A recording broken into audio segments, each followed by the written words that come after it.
I woke up much later than normal the next day thanks to my midnight snack. Today is another rest day. I don't really feel like going up, but I'm not in the mood to laze all day today either. I'll just go check on Mr. Bandages. I asked a servant to show me the way to his room. I might have been bored, but I wasn't in the mood to get lost. I entered his room to see the cow already standing next to his bed. Mr. Bandage's eyes flicked to me and scowled. "Not another one! Be nice. Bite me. Is that an offer? I'm cursed, aren't I? That is the only explanation." Am I, interrupting something? Nothing important, I assure you. My rest! Both of you are interrupting my rest! Like I said, nothing important. Mr. Wolf chose that moment to enter the room. I guess everyone else thought to check on you too, Mr. Bandages. He let out an exaggerated groan. Why won't you people leave me alone? Because you shouldn't have to be alone when you're sick. What if I want to be alone? Mr. Wolf looked away before changing the subject. I didn't notice before, but this room is bigger than mine. Naturally. It needs to fit his ego after all.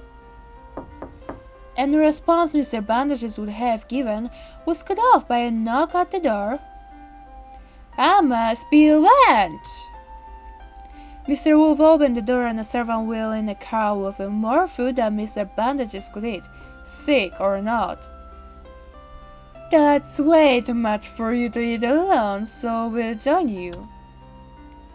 You did this, didn't you? Now, why would I do a thing like that?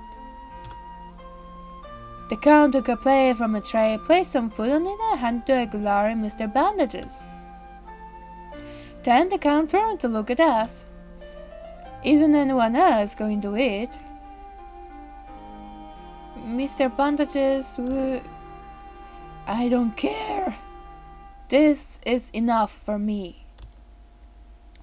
Taking that as permission, we each grabbed a plate and started peeling food on. We had just finished eating when the tone for an announcement played. Good day, everyone. It is I, your host. Who did he think we were expecting? People have been complaining about me making changes they wanted, mind you. So, I have come to a few decisions. The next 2 days will be tasks like the original ones. There will be no longer the option of skipping them and receiving points. There will be then a rest day and 2 more tasks. The day after will be our grand masquerade ball and the winning team will be announced. Those are my terms. I promise that they won't be changed and that this problem will never come up in this event again. That is all. Thank you. The dawn signal in the end of the announcement played. Actually, guys, so that's what happened next. Is a little bit kinda fakey, flaky drawn in, but let's deal with it. You'll see. It's kinda like a little bit for me logical, you know. I guess it has to be for the sake of the game. There, aren't you glad? No more skipping and... Don't tell me you missed what he... Exactly.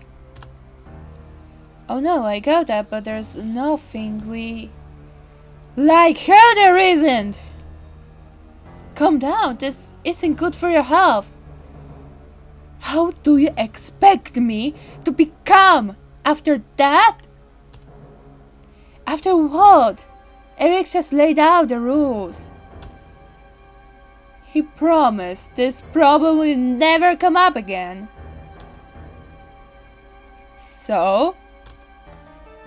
Eric would never promise something like that unless he was completely sure of it. This is a little bit sketchy here, but deal with it, guys. And there's only one way he could be sure it would never happen, by making it impossible. So, what you're saying is that he's not going to have any more of these events? Exactly! So, we won't be able to come here and spend time like this next year? Forget that! I still haven't won! Mr. Bandages stood up and walked towards the door. Where do you think you're going? I'm going to confront Eric.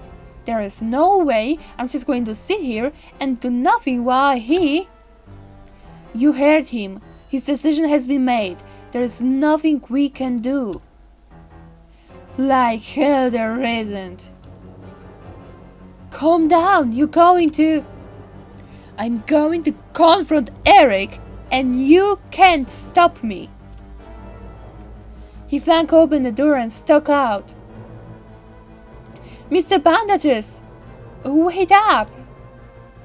Mr. Wolf hurried after him. I guess we should help Mr. Wolf make sure Mr. Bandages doesn't overexert himself.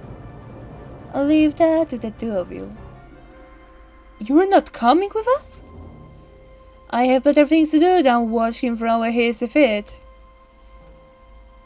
I shrugged and left the room, not wanting to lose track of Mr. Bandages and Mr. Wolf.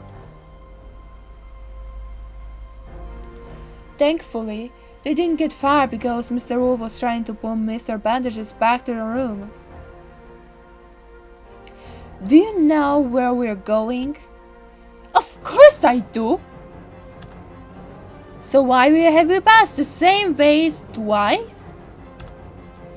It's not the same vase, it's just similar. No, I'm pretty sure it's the same one. It's got a bit of crack running down. Mr. Wolf cut himself off when he saw the murderous look on Mr. Bandage's face. I'm just going to ask that servant for directions. Don't you dare! I ignored him and walked up to the servant. Hi, could you take us to Mr. Valdemar's room? Guests aren't allowed in his... Oh, we won't go in. We just want to see where it is. Please? Okay, follow me. That's the most stupid excuse, and the servant is like... It should be like, why? What? Why? But nah. Okay, going forward, guys. I drew back to Mr. Bandages. Now, you can either come with me or keep going around in circles. Your call. Fine. We followed the servant through the halls until we came to an ornate door. This leads to Master Valdemar's private car. Hey, Eric! Get out here right now! Mr. Bandages should attracted the attention of another servant. Master Valdemar isn't in there right now. Then where the hell is he? I am not sure. Then find him and bring him to me. Maybe we should come back later. No, I am not leaving until I get a chance to tell Larry what I think about his latest announcement. Sir, please come.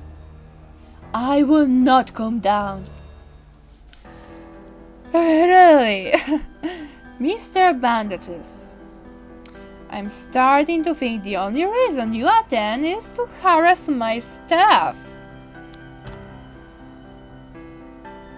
We turned to see Eric Valdemar walking towards us while tying his cape. He took his mug from his butler and put it on before turning to face us again.